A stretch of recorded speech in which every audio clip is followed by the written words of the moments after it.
What are the first signs that you see in people with HD that are having troubles swallowing? What can be done to help?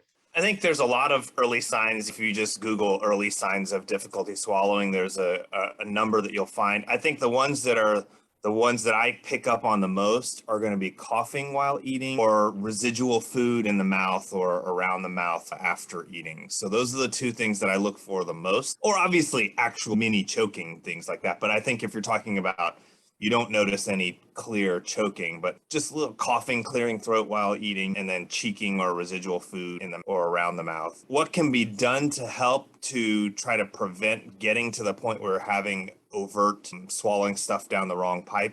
I would say for liquid, I think about things as like difficulty with swallowing liquids and difficulty with swallowing solids and rate those.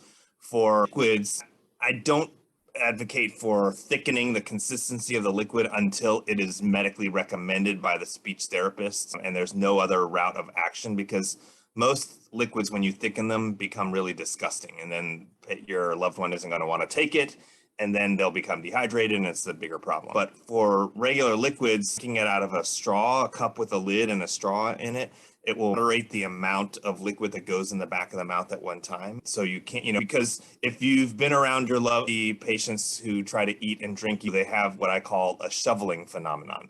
Like when they drink, they tend to take huge gulps of drinks at one time and they're coughing and choking. Or when they eat, they shovel all the food in their mouth all at one time. So for drinking, a straw will kind of meter the amount of liquid back at one time.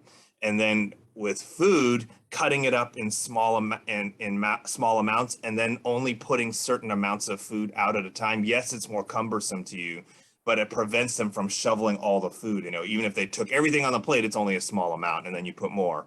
And then you put more on there, and portioning it in that way can help. If you find that dry solids get stuck very easily, then moistening them with gravies, sauces, ketchup, whatever, things like that to help the solids go down can be helpful. I have one HD patient, when he has a meal, he has 1 cup that he drinks out of, and he has 1 cup of water that he dips his food in, so to kind of moisten it to help it go down. And then, as we talked about at the beginning, get thee to a multidisciplinary clinic and have an evaluation with a speech therapist. And they can really help with, they don't do formal necessarily swallowing tests in the clinic, but we'll do simple swallowing tests and then can give you a lot of recommendations on things to take home that are specifically adapted for your loved one.